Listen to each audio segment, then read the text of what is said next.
The NBA is considered as the top basketball league and is one of the hardest leagues to make. So to be considered as a star in this league is quite the accomplishment. The superstar category is divided in three pieces.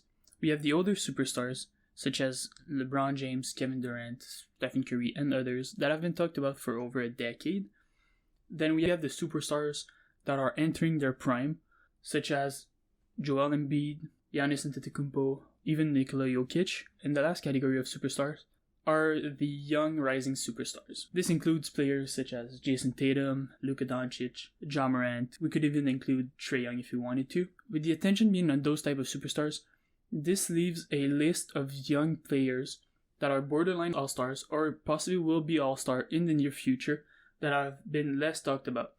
So in this video, we will be going over 4 young NBA players that have been outperforming expectations without the proper recognition. In 2021, Franz Wagner was drafted 8th overall by the Orlando Magic, and he's been performing well in the past 2 years, but he hasn't received the same recognition as his peers. For example, Cade, Scotty Barnes, Jalen Green, and even Evan Mobley, which were the top 4 picks in that year's draft, are more talked about as rising stars than Franz is. Coming into the draft, he was seen as a player that was compared to the likes of Nemanja Bjelica, Mike Dunleavy Jr., and Nicholas Batum. He was seen as a player that was a good scoring wing with a pretty okay shot, but lacked the defense. And people were skeptic that his inside finishing could be as good as it was at Michigan.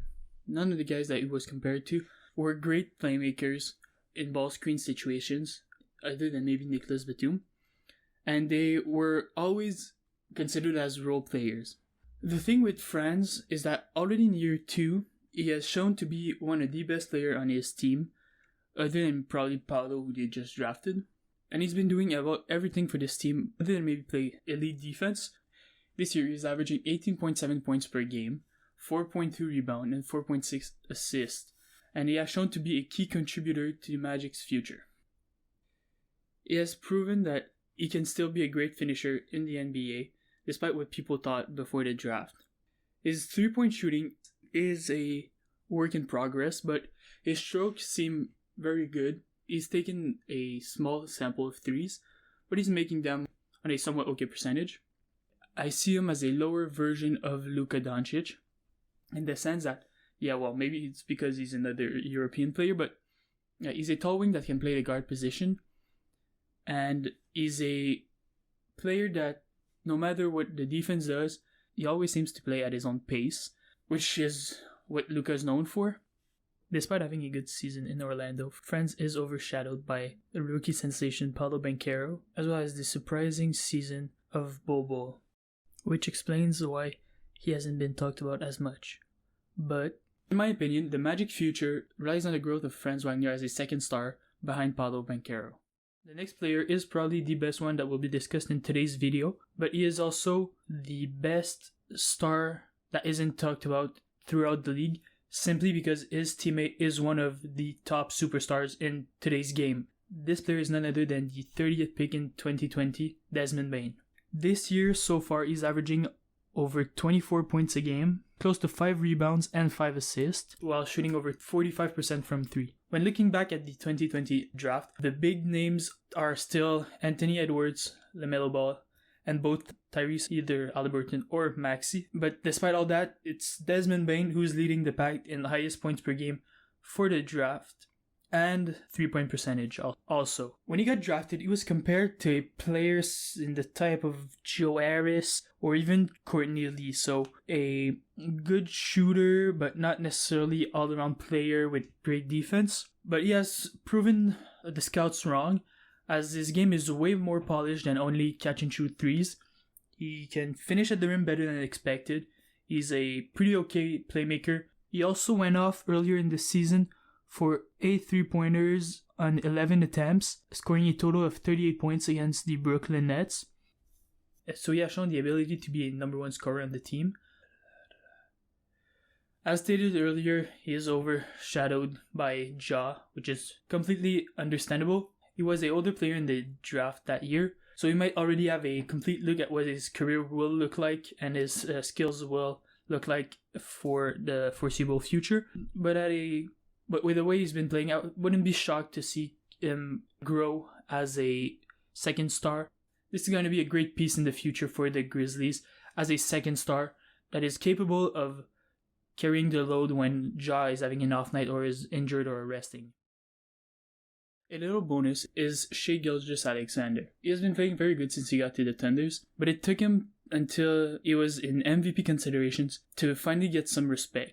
He has been going absolutely insane ever since the start of the season, and this is why he's only a bonus in this video, because I feel like the media and the fans have started to give him some sort of respect, which he was well deserving in the past couple of years. This season, he's having a better net offensive rating than Luka and Trae Young. Despite that, Luka and Trae Young, who were both in the same draft as him, are still more talked about than Shai ever was by being in MVP consideration, which Trae Young isn't. And even Michael Porter Jr. Has been talked more about than Shai, in my opinion. I can't explain why. Michael Porter hasn't played outstanding. Yes, he's back from injury, and he's playing to the level we thought he would be able to play when he got drafted, but he doesn't deserve to be talked about more than Shai, who's having an incredible season this year. And a very interesting thing that I saw while doing some research is that Bleacher Report Draft Analysis and Comparison compared Shai as an Elfrid Payton / Sean Livingston.